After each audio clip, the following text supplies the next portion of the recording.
고도를 기다리며 이런 제목의 연극이 있는데요. 굉장히 오래 우리나라에서 장기 공연을 했기 때문에 이 연극을 보신 분이 아마 계실 거라고 생각을 합니다.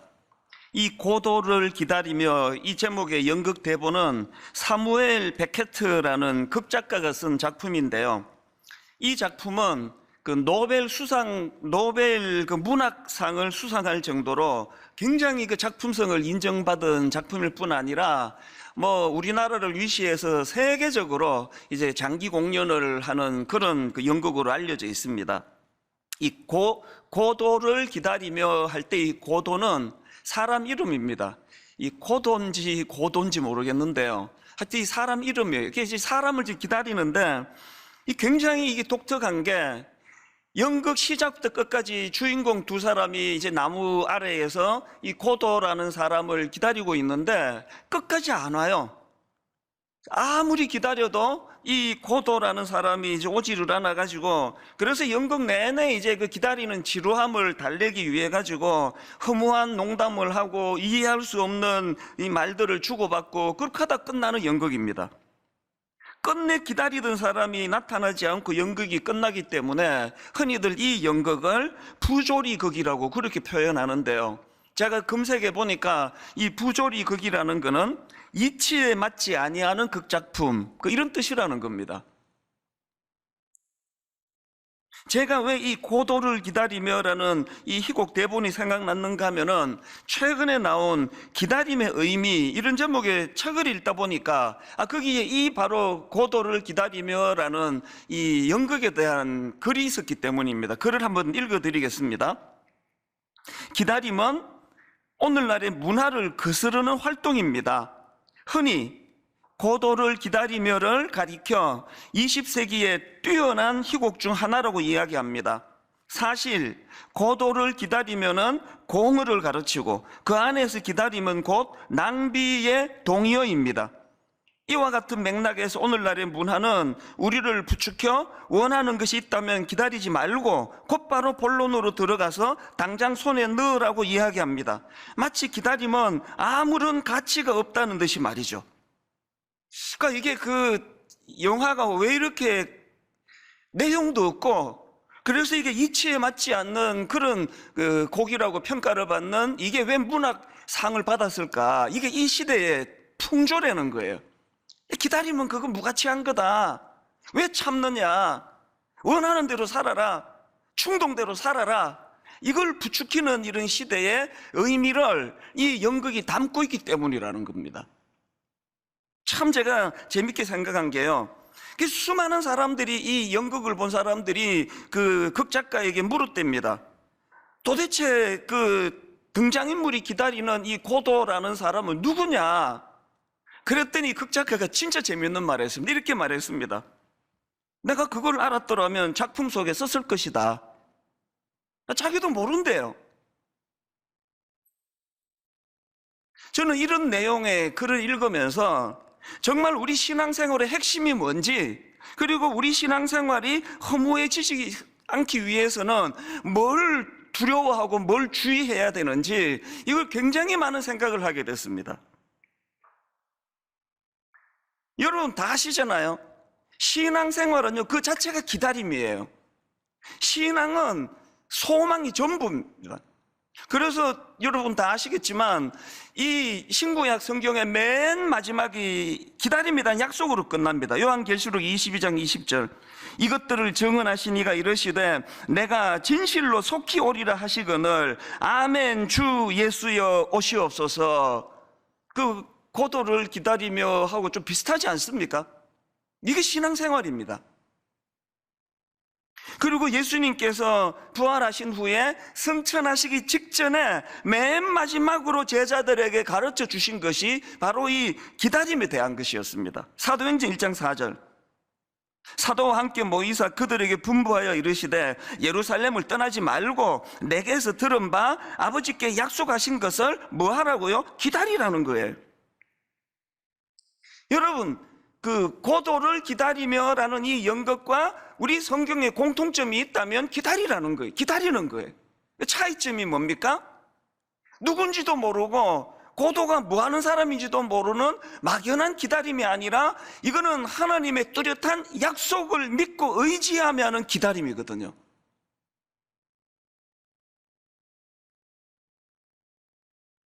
예수님께서 기다림을 가르치시네. 아버지께서 약속하신 그것을 기다리라. 그래서 여러분, 우리의 신앙생활이요, 이 말씀을 바탕으로 하지 않으면 자칫 그 연극에 나오는 그 내용처럼 그렇게 돼버립니다. 그 신앙생활이 재미가 없는 거죠. 이런 점에서 저는요, 정말 그 12월 달이 다가오면은 정말 매년 떠올려지는 인물이 있는데, 그게 바로 오늘 본문에 나오는 시므온이라는 무명의 할아버지예요. 진짜 무명의 인물이지만 연말이 되면 우리 모두가 다 이분을 떠올려야 된다 생각합니다. 이분도요, 기다림의 사람이었습니다. 자, 오늘 본문 누가복음 2장 25절 26절, 예루살렘에 시므온이라는 사람이 있으니 이 사람은 의롭고 경건하여 이스라엘의 위로를 기다리는 자라. 이스라엘의 위로를 기다리는 자라. 그리고 26절, 그가 주의 그리스도를 보기 전에는 죽지 아니하리라.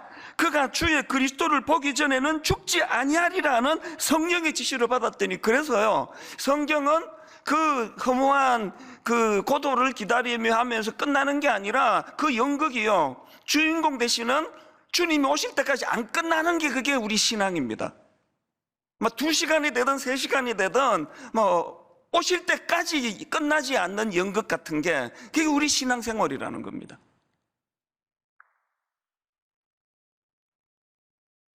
그 시대적인 배경은 뭐 여러분 다 아시잖아요. 유대를 점령한 로마의 압제로 인해 가지고 그야말로 뭐 피폐해질 대로 피폐해진 상태.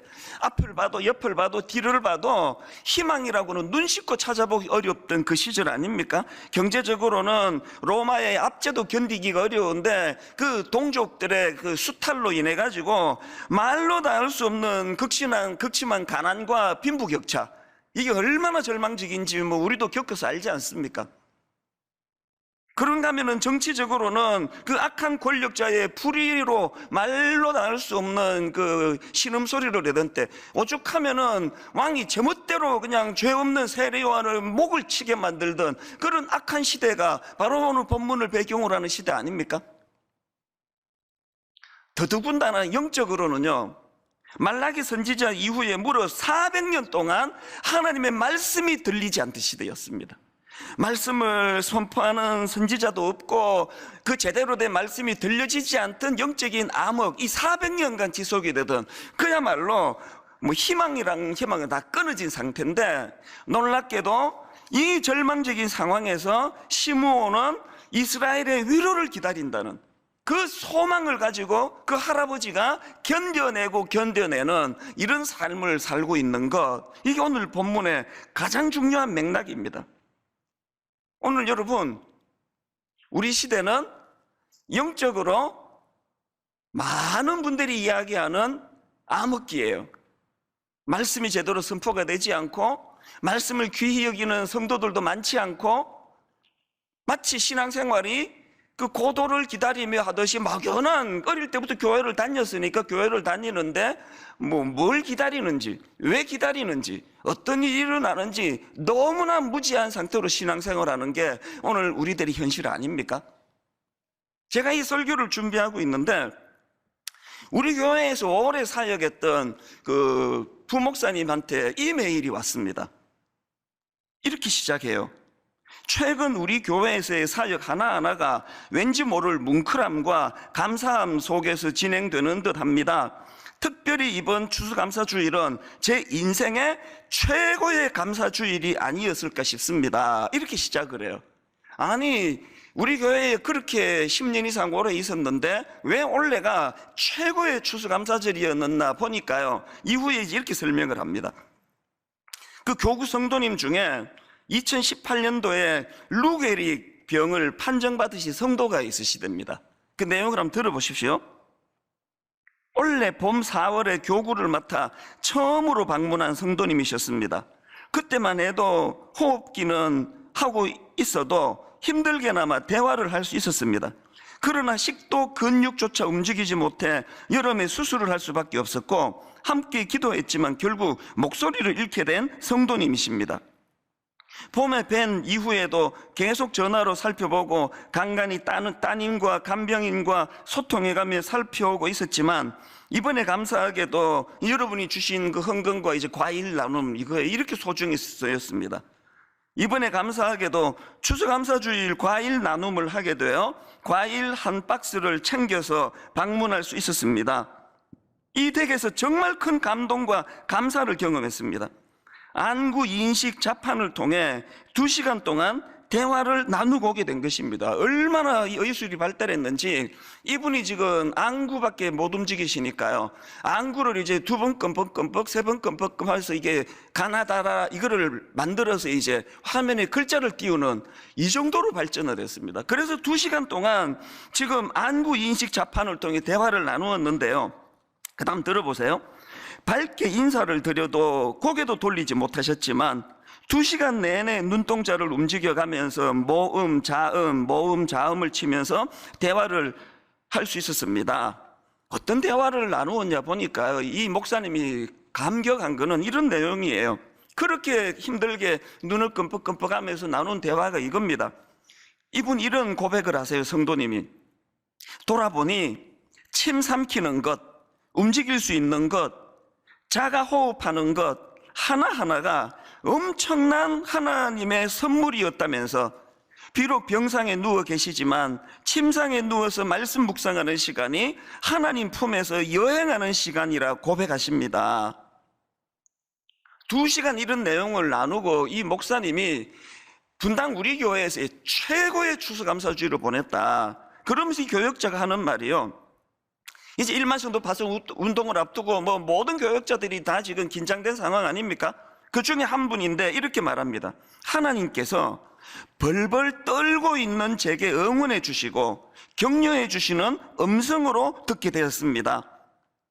2시간 동안 자음, 모음 하나하나를 체크하시느라 눈물까지 흘리시며 고백하신 너무나 귀한 감사 고백이었습니다. 제 인생에서 최고의 추수감사주일이었습니다.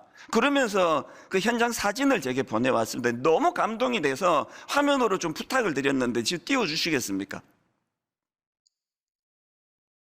지금 저 성도님께서 눈으로 끔뻑끔뻑 하면서 이제 자판에 글자를 치시는데요, 그 다음 화면 한번 보여주세요.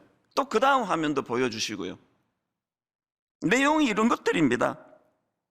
침상에 누워 기도하고 말씀 묵상하는 시간 하나님 품에서 여행해요. 또 이런 내용이에요. 감사해요. 저는 오늘 너무 기뻐 하나님 보약 선물 받았어요. 또 이런 내용. 기도할 겁니다. 목사님 분리 개척 위에 기도하겠습니다.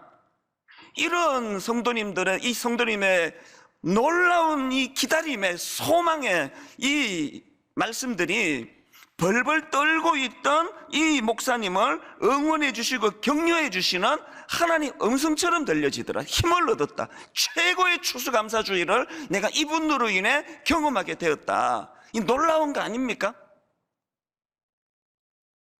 기다림이 가져다 주는 힘, 소망이 가져다 주는 힘. 이 목사님이요, 이 메일을 저한테 보낸 이유가 있었답니다. 이렇게 썼습니다. 목사님, 제가 이렇게 메일을 드리기로 결심한 것은 이 성도님의 꿈이 있기 때문입니다. 병상에서도 하나님께 감사하며 이분의 꿈은 끝까지 복음 전하는 삶을 사는 것입니다. 간병하는 딸도 가족도 간병인도 예수님을 믿지 않아 음악도 세속음악을 틀어주지만 그때마다 안구 마우스로 분당 우리교회 유튜브에 들어가 찬양과 목사님 설교를 틀어주곤 하신답니다. 뿐만 아니라 휠체어 탈 수 있는 회복이 나타나 자기와 같은 환우들, 낙심과 절망에 빠져 아무 희망 없이 사는 환우들에게 복음 전하고 싶다는 고귀한 꿈을 꾸십니다. 지난주에 암 말기 얼마 남지 않은 시한부 성도님 말씀을 드리지 않았습니까? 그분이 지난주 주일이 끝나자마자 저한테 장문에 연락이 오셨어요. 메일이 왔습니다. 소원이 이루어졌대요. 얼마 남지 않은 2, 3개월 병원에서 시한부라고 판정했지만 이 남은 기간에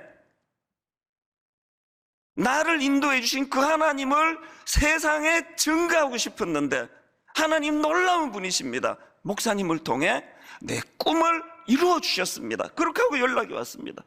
여러분, 이 성도님하고 너무 똑같은 분 아닙니까? 이게 소망이 주는 힘이에요. 여러분, 우리의 신앙생활이 그 허무한 연극, 고도를 기다리며 누군지도 모르고 왜 기다리는지도 모르고 끝끝내 오지 않는 그런 신앙생활을 하고 계시다면 어디서부터 잘못됐는지에 대하여 정말 진지하게 깊이 돌아보셔야 됩니다. 어떤 분은 눈 끔뻑끔뻑 하실 수밖에 없는 그 의사소통으로도 나를 인도해 주시는 그 하나님의 은혜가 가슴 벅차게 선포가 되고, 이 사실을 전하고 싶어 견딜 수 없는 열망을 가지고 있는데, 왜 어떤 분은 하나님을 그 연극 주인공이 기다리는 그 고도처럼 그렇게 허무한 신앙생활을 할 수밖에 없는가? 그래서 저는 오늘 이 본문의 시므온과 같은 이런 하나님의 약속을 기다리며 성령의 인도하심을 기다리며 그런 소망을 갖고 기다리는 사람들에게 주는 놀라운 유익 몇 가지를 좀 나누고 싶은데요. 여러분, 기다리는 삶의 유익 첫 번째가요, 흔들리지 않는 삶입니다. 본문 25절을 보십시오. 예루살렘에 시므온이라는 사람이 있으니 이 사람은 의롭고 경건하여 이스라엘의 위로를 기다리는 자라, 성령이 그 위에 계시더라. 여러분, 이 구도가 너무 안정적이지 않습니까? 조금 전에 이 목사님에게 최고의 추수감사절을 선물하신 그 루게리 성도님의 모습이 너무 안정적이지 않습니까? 안절부절하고 끊임없이 안구로 나 죽여달라고, 죽고 싶다고 이렇게 흔들리는 삶이 아니라 거기서 감사. 오늘 목사님, 전사님 오시니 하나님이 내게 선물을 주신 날이네요. 저는 여기 나오는 이 사람은 의롭고 경건하여, 이 말씀을 묵상하다가 제가 좋아하는 말씀 아닙니까? 요한일서 3장 3절, 주를 향하여 이 소망을 가진 자마다 그의 깨끗하심과 같이 자기를 깨끗하게 하느니라.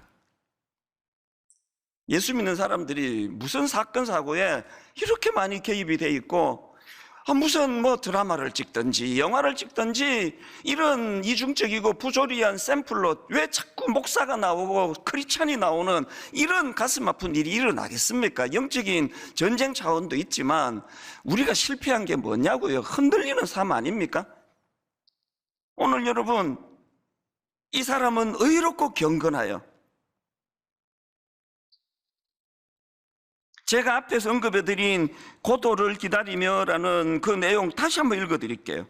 고도를 기다리며는 공의를 가르치고 그 안에서 기다림은 낭비와 동의어입니다. 이와 같은 맥락에서 오늘날의 문화는 우리를 부추겨 원하는 것이 있다면 기다리지 말고 곧바로 본론으로 들어가 당장 손에 넣으라고 이야기합니다. 마치 기다림은 아무런 가치가 없다는 듯이 말이죠. 이거 우리 보고 하는 얘기 아닙니까? 여러분, 이 글을 읽으면서 좀 뜨끔해야 그 정상인 것 같은데요. 세상과 우리의 차별은요, 오늘 이 찰나를 즐기기 위하여 영혼을 소비하고 영혼을 팔아버리는 인생이 아닙니다.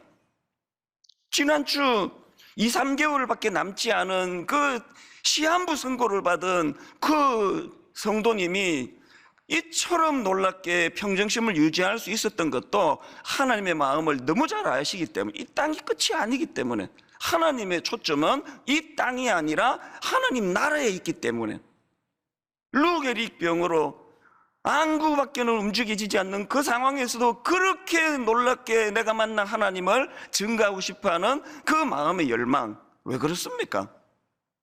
이 땅이 기어이 우리가 행복을 찾아내야 되는 그런 탐욕적인 곳이 아니라 이 땅은 훈련하는 곳이니까요. 하나님의 관심은 여기서 잘 훈련받아 하나님 나라에서. 여러분 많이 외로우시잖아요. 고독하시잖아요. 좋은 훈련으로 받으세요. 그 외로움으로 수용하는 게 신앙생활이에요. 큰 교회 목사가 되면요, 결국 이 싸움이에요. 교회가 커질수록 담임 목사는 고독해요.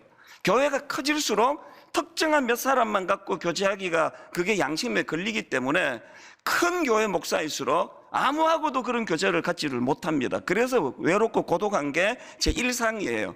그런데 저는 이거를 피하는 순간 타락이 시작된다고 저는 확신합니다. 삼켜야 돼요. 이겨내야 돼요. 이 훈련이기 때문에 그렇습니다. 그런 상황에서도 흔들리지 않는 삶.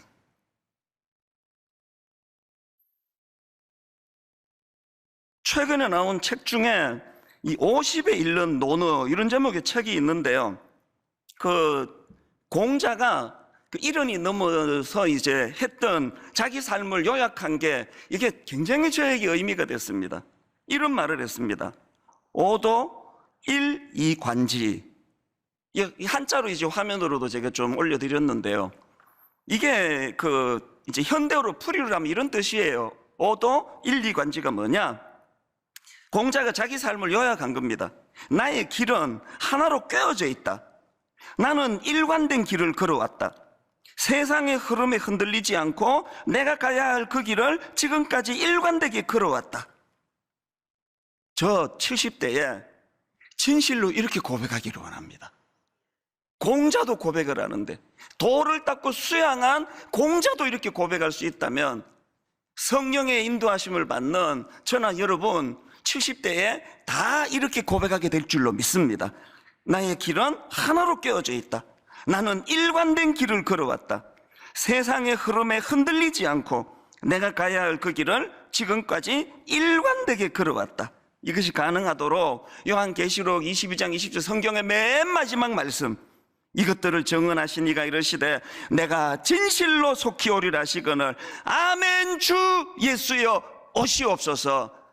이 거룩한 기다림이 우리로 하여금 일관된 삶, 흔들리지 않는 삶을 만들어주는 능력인 줄 믿으시기를 바랍니다.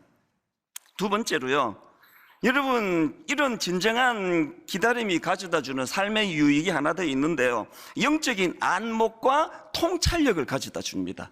이게 정말 놀라운 게 오늘 본문 28절 29절입니다 시므온이 아기를 안고 하나님을 찬송하여 이르되 주제여 이제는 말씀하신 대로 종을 평안히 놓아주시는도다. 아니, 그 당대에 놀라운 성경 연구하는 사람들, 서기관들, 수많은 종교 지도자들이 어두워서 알아보지 못한 메시아를 어떻게 이 무명의 할아버지가 알아보느냐고요. 요즘으로 치면 막 엄청난 총회장님, 기독교 대표하는 분들, 그 모든 분들이 알아보지 못하는데 분당 우리 교회의 어떤 할아버지가 그 놀라운 영안이 열렸다는 거랑 똑같은 이야기 아닙니까?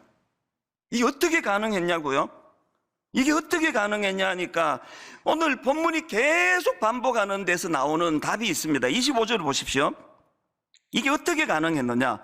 예루살렘에 시므온이라는 사람이 있으니 이 사람은 의롭고 경건하여 이스라엘의 위로를 기다리는 자라. 성령이 그 위에 계시더라.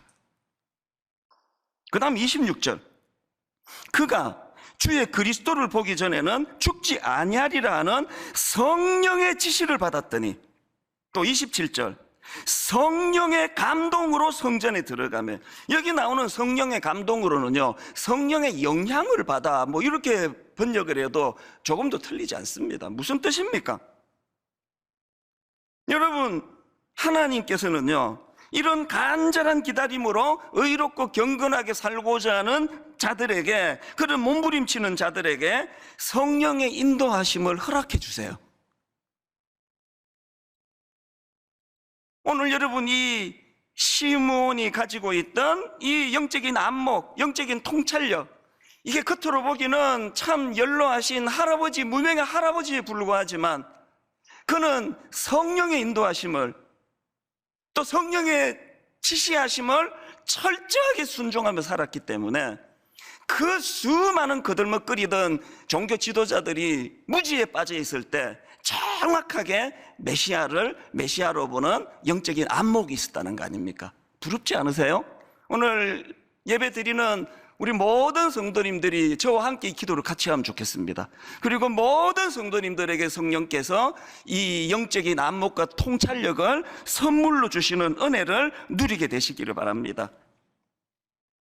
본문 30절에도 보니까 너무나 감격해서 시몬이 이렇게 고백합니다. 내 눈이 주의 구원을 보았사오니, 내 눈이 주의 구원을 보았사오니. 안목은요, 사물의 좋고 나쁨 혹은 진이나 가치를 분별하는 능력이고요, 통찰력은요, 본질을 꿰뚫어 보는 능력이라 그럽니다.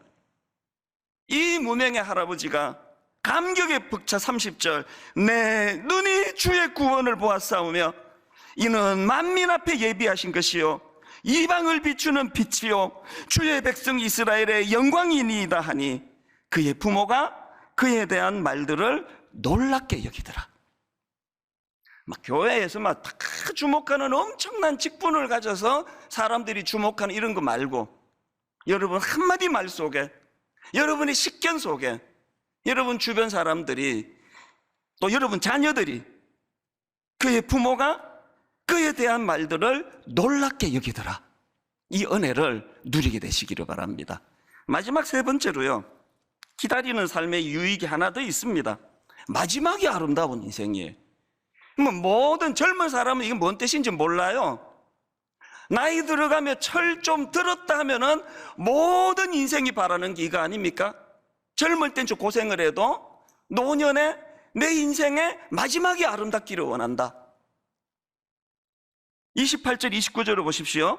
시므온이 아기를 안고 하나님을 찬송하여 이르되, 주제여 이제는 말씀하신 대로 종을 평안히 놓아주시는도다. 기다리던 메시아를 만난 기쁨을 시므온이 이렇게 기쁨으로 노래를 하는데요, 저는 여기 나오는 종을 평안히 놓아주시는도다, 종을 평안히 놓아주시는도다, 얼마나 한 주 내내 이게 저에게 벅찬 말씀이었는지 모릅니다. 오래 계속되었던 그 자기에게 맡겨진 그 임무를 잘 완수하고 그것을 내려놓는, 마치 이제 기말고사 며칠을 밤을 새면서 공부한 학생이 원하는 점수를 얻고 기뻐서 던지는 고백 같지 않습니까? 주제여 이제는 말씀하신 대로 종을 평안히 놓아주시는도다. 사도 바울의 고백이 떠오르더라고요. 빌립보 3장 12절, 내가 이미 얻었담도 아니요 온전히 이루었담도 아니라 오직 내가 그리스도 예수께 잡힌 바 된 그것을 잡으려고 달려가노라. 14절, 표대를 향하여 그리스도 예수 안에서 하나님이 위에서 부르신 부름의 상을 위하여 달려가노라. 디모데후서 4장 7절 8절, 나는 선한 싸움을 싸우고 나의 달려갈 길을 마치고 믿음을 지켰으니 이제 후로는 나를 위하여 의의 면류관이 예비되었으므로 주 곧 의로우신 재판장이 그날에 내게 주실 것이며 내게만 아니라 주의 나타내심을 사모하는 모든 자에게도니라. 우리 인생의 마지막이 이런 고백으로 끝낼 수만 있다면요, 나는 선한 싸움을 싸우고 나의 달려갈 길을 마치고 믿음을 지켰으니.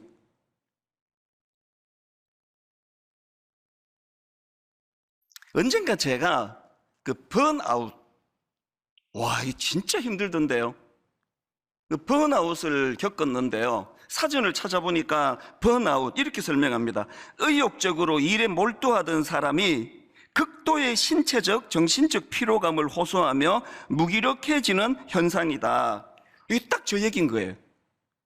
우선 이게 무서운 게요, 그렇게 즐겁던 새벽이 너무 힘든 겁니다. 저는 저녁에 밤 12시가 되든 1시가 되든 그냥 무슨 일을 당하든지 간에 짧게 자고 나면은 새벽이 너무 상쾌한 사람이거든요. 새벽이 얼마나 상쾌한데 새벽이 너무 힘든 거예요. 우리 교회에 그 정신과 집사님한테 물어보니까 원래 새벽이 그런 거래요. 목사님이 그동안 비정상이었대요. 새벽이 원래 깔아앉는 시간이래요. 한 번도 못 겪어봤거든요. 그리고 이게 무서운 게요, 새벽이 즐겁지를 않으니까, 그리고 이제 일어났는데 그냥 애들 말로 멍 때리는 겁니다. 그냥 멍하게 넋이 나가 있어서. 저는 떡 중에서 벌떡을 제일 좋아하거든요. 이게 1시가 되든 2시가 되든 눈 떠지면 나 벌떡 일어나는데, 잠이 깼는데 눈 뜨고 싶지가 않은 겁니다. 이게 진짜 문제였던 게요. 저는 이제 주일 새벽 2시나 3시쯤 일어나가지고 한 4시간 동안 전체 일주일 그 묵상한 말씀을 총 정리하는 시간인데요. 이게 한 3, 4주 동안에 새벽에 이제 마지못해 일어나야 되니까 이게 설교를 마무리해야 돼 일어났는데 어떨 때는 거의 한두 시간을 멍하게 있었습니다.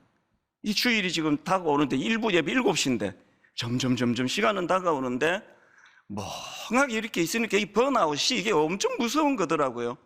어떻게 극복했는지 아십니까? 두 가지가 나를 극복하게 했습니다. 하나는요, 에베네셀 아시죠 이거? 사무엘상 7장 12절 사무엘이 돌을 취하여 미스바와 센 사이에 세워 이르되 여호와께서 여기까지 우리를 도우셨다 하고 그 이름을 에베네셀이라 하니라. 너무 신기했던 게요, 여러분 한 3, 4주 제가 그런 힘든 시간을 겪었는데 아셨어요? 그때구나. 4주 설교 막 그냥 개판으로 한 때가 있었지. 그랬구나. 그 넋이 나갔더만. 혹시 그 느낀 적이 있으세요? 없을걸요? 제가 너무 감사하고 신기한 게요, 막 컨디션 좋게 막 설교 준비 엄청 한 날도 그 설교고요. 번아웃이 와가지고 이게 시간은 가는데 이게 멍하게 초점도 안 잡히고 했던 그날도 마찬가지고요. 뭘 의미합니까? 그게 에베네셀, 여호와께서 여기까지 우리를 도우셨다 하고. 제가 번아웃을 어떻게 회복했는지 아십니까? 저를 많이 꾸짖었어요. 네가 뭐 했다고 번아웃이냐, 네가 에베네셀인데 뭐 했다고 번아웃이냐고. 너무 힘들 때는 뭐 이것도 통하지도 않긴 했는데요, 한 3, 4주 만에 극복을 하고 나니까 에베네셀, 여호와께서 여기까지 나를 도우셨다. 또 하나가 있습니다. 또 하나가요, 여러분 많은 장애인 그 부모들, 특히 엄마들이 하는 이야기를 우리 그 사랑부 부모님에게 많이 들었거든요. 울먹울먹 하시면서 목사님, 이 아이보다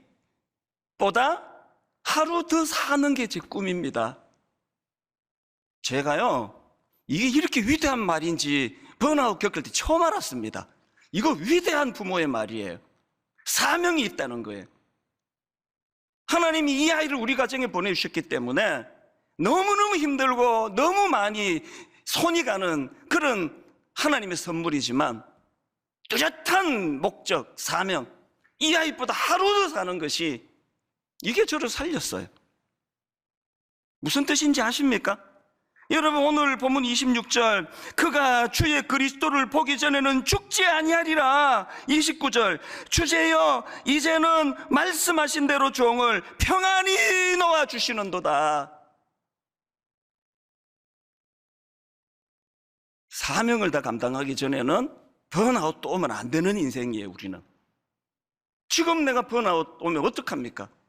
29 목사님 내가 섬겨야 되는데 내년에 여러분 뭣도 모르고 내년에 내가 안식년 하면서 없어져 드리겠다 그랬는데 참 뭘 모르는 소리 아닙니까? 내년에 거의 분당 우리 교회는 6.25 폭격 맞은 전후 서울 같은 믿음 좋은 순장들 위주로 지금 거의 다 나가시는데 그걸 두고 제가 안식년을 떠난다고요? 내년이 내 생애에 가장 참 보람있고 바쁘고 분주한 날이 될 줄로 저는 믿습니다. 이게 저를 회복시켜줬어요. 그 어머니의 음성이 목사님 이 아이보다 하루 더 살고 죽기를 원합니다. 29 목사님한테 제가 그런 상징적인 말을 했습니다. 나도 그러고 싶다고. 이후에 내 삶은 29 목사님과 그 교회를 돕고 섬기는 이 일이 되기를 원한다고. 그러고 나면 시므온처럼 언젠가 이 고백을 듣게 되겠죠? 주제여 이제는 말씀하신 대로 종을 평안히 놓아주시는도다.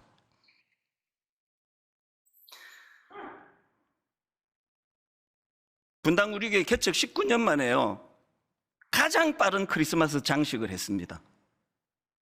그리고 성탄절의 타이틀이 성탄을 기다리는 사람들이에요. 고도를 기다리는 사람과는 다릅니다. 안 오는 버스 기다리는 것과는 다릅니다. 성탄을 기다리자는 것은 성탄을 오늘부터 빨리 기념하자는 게 아니라 이 땅에 오신 예수 그리스도의 정신을 이 한 달 내내 묵상하자는 거예요. 심으온과 같이 살자는 겁니다. 여러분, 두 가지 부탁드립니다. 오늘 저녁부터 예수님과 함께하는 가족 밥상, 행복 밥상, 오늘 저녁에 여러분 이제 이번 연말까지 계속 모이셔서 오늘 말씀을 같이 묵상하시고 같이 나누시고, 두 번째 부탁, 경연대회를 가질 생각이에요. 저는 여기 있는 모 백화점을 지나갈 때마다 나 속이 상해요. 엄청나게 높은 크리스마스 추리를 만들어 놨는데 거기다가 고도를 기다리며 이렇게 써놓은 것 같아요. 예수님이 없어져 버렸네. 난 스타벅스 커피는 맛있지만요, 화가 나요. 스타벅스에서 메리 크리스마스를 빼버리고 해피 할러데이로 바꾼 게 스타벅스 컵 아닙니까? 모든 크리스마스 추리에 예수님을 빼버렸어요. 이런 신뢰되는 짓이 어디 있냐고, 남의 생일에. 아니, 이렇게 신뢰되는 짓이 어디 있냐고요.